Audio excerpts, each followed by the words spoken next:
What's up YouTube? It's Elijah Wan Dream, and today we're gonna take a look at the 6'6" versus 6'5" Playmaker primary archetype or pie chart, whatever you want to call it. Basically archetype, pure Playmaker type archetype today.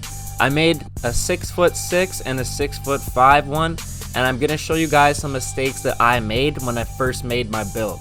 Now the first build that I made was 6'5", and the footage that you're looking at right now is actually going to be me making a 6'6" pure Playmaker type build.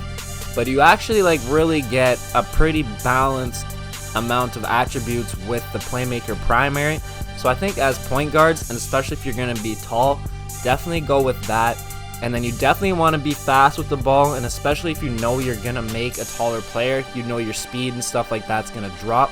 So you definitely want to pick the highest agility pie chart for that.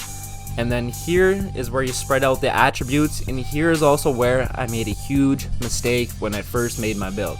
Here I do everything properly, but I actually didn't realize that the post moves would give me more badge attribute points, and I made a huge mistake in my 6'5" first build. See, you get a max of 30 playmaking badges, so I want my ball handle, I want my pass accuracy maxed out. So I put my post moves up as far as I needed to go to get to that 30th point, because I'm not going to be in the post much at all, but I need to upgrade that to get to those points so I can get the most amount of playmaking badges that I want. Now, if you guys don't know, it's 1 point for bronze, 2 points for silver, 3 points for gold, 4 points for Hall of Fame. So with those 30 playmaking badges, you're going to be able to get 7 Hall of Fame badges and a little bit more on the side of that.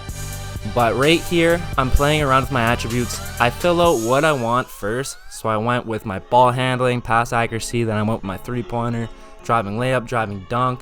I don't necessarily need a standing dunk, I don't need a post hook.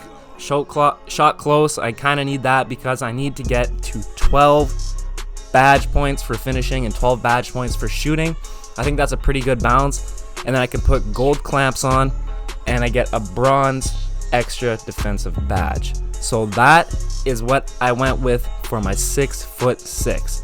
So right here is the comparison, and as you can see in my 6'5" in the bottom right, I messed up and I only put 27 points towards my playmaking badges, where I should have upgraded my post moves as I did on my 6'6" build. That is the biggest mistake that people make at the start of making their builds, and I did not realize that when I was making my build at the start. So definitely be aware of how many points you guys are applying to your badges, and make sure that you balance them out correctly, because this way I can get 4 gold shooting, 4 gold finishing, 1 gold and 1 bronze defensive rebounding badges, whereas I could only get 3 gold shooting badges, 4 gold and 1 bronze finishing badge, but I could get 2 gold defensive and rebounding badges. But it's a bit more evenly spread out, and it's a bit more balanced with the 12, 12, 30, and 4 points respectively. That's definitely how you guys definitely kind of want to set up your Playmaker build, because you're going to get a great balance of shooting and finishing, and you're still going to be insanely fast with the ball at 6'6". So definitely go ahead and apply those points accordingly, but keep in mind that 4 points is a Hall of Fame badge and 3 points is a gold badge. So as you can see, I still have the 95 speed, 95 acceleration, but that is definitely subject to change once I put him to 6'6", which you will see right away.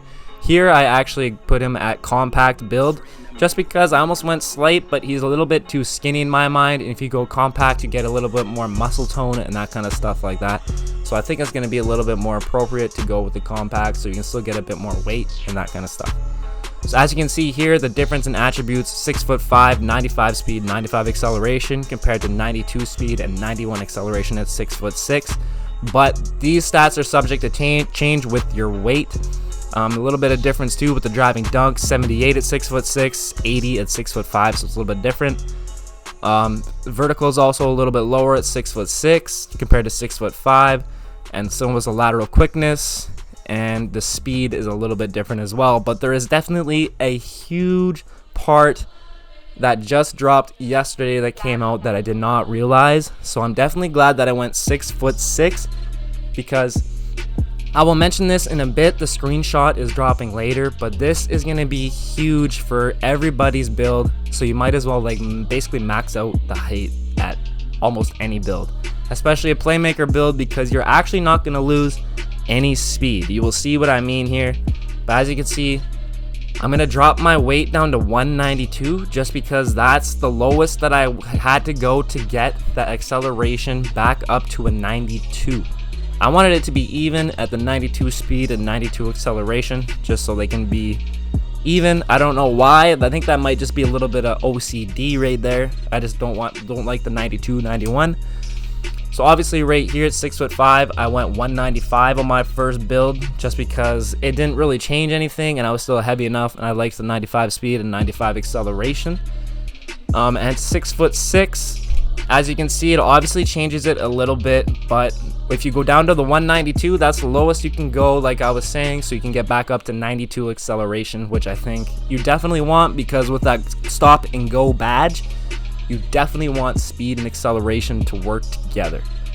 And at 6, obviously your interior defense goes up a little bit compared to it would at 6'5". At 6'5", it actually did not change, but if you go up an inch, you actually get up to 58 interior defense.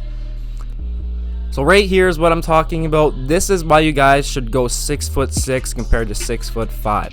The weekly workouts. Complete your weekly workout for the potential of adding a +4 boost to all your physical attributes.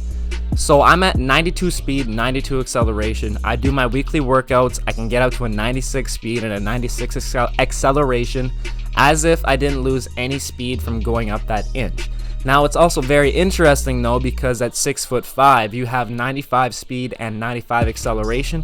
With those +4 boosts, that's gonna put you up to a 99 speed and 99 acceleration. So that is definitely something to consider.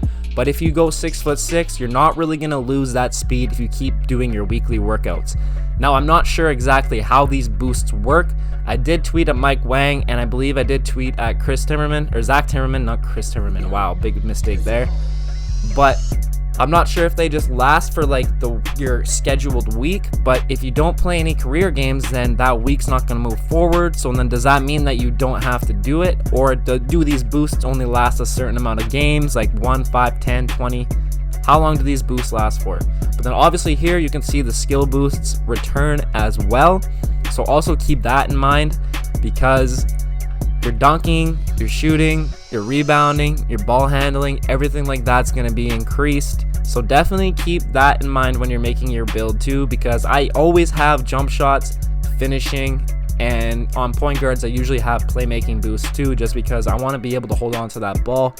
And if I'm 6'6", with I believe I end up with a 92 ball control, I can increase that more. And I put my playmaking takeover on, I can get up to the 99 speed, 99 acceleration, and I am 6'6" still, so you're still going to be able to be super lethal with this. Next, we're going to move into the wingspan. So what I actually end up doing with my wingspan, I end up going 1 tick away from minimum wingspan, just because I still wanted that little bit of extra length, and I liked having the 92 ball control, and I still had a 76.3, and my mid-range is pretty solid as well.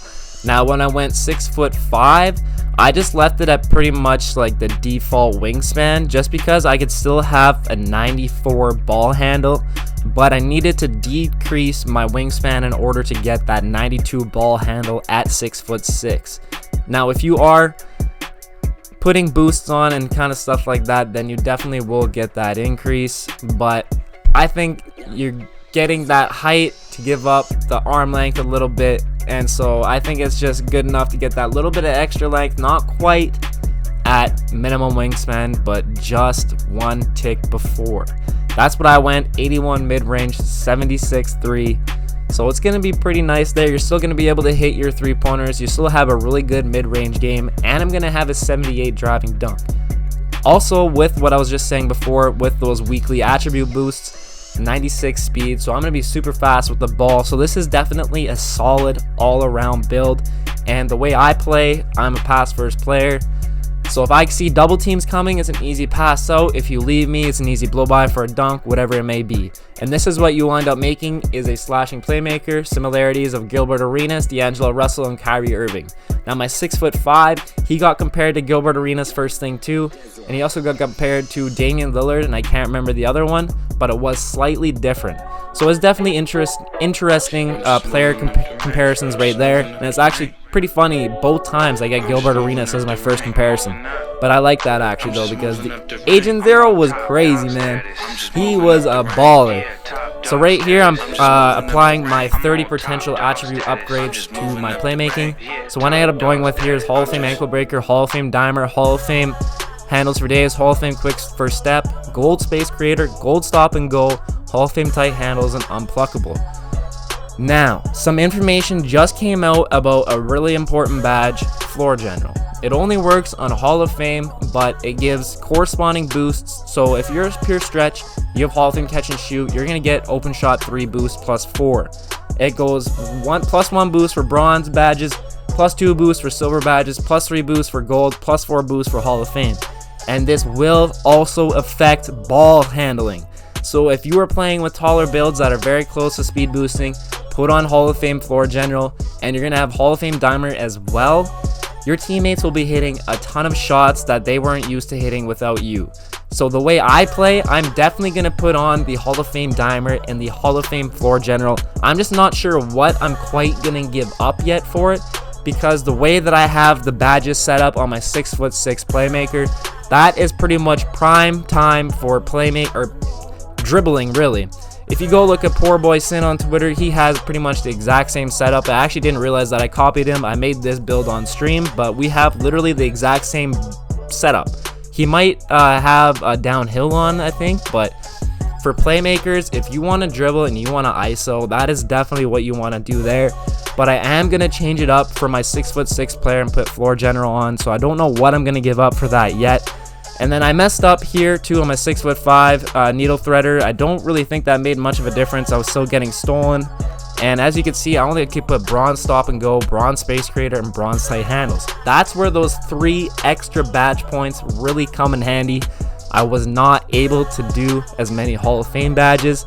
As you can see, obviously I can get 7 with my 6'6". At 30 points, I can only get 6 Hall of Fame badges at 6'5". Next, we're going to get into the shooting.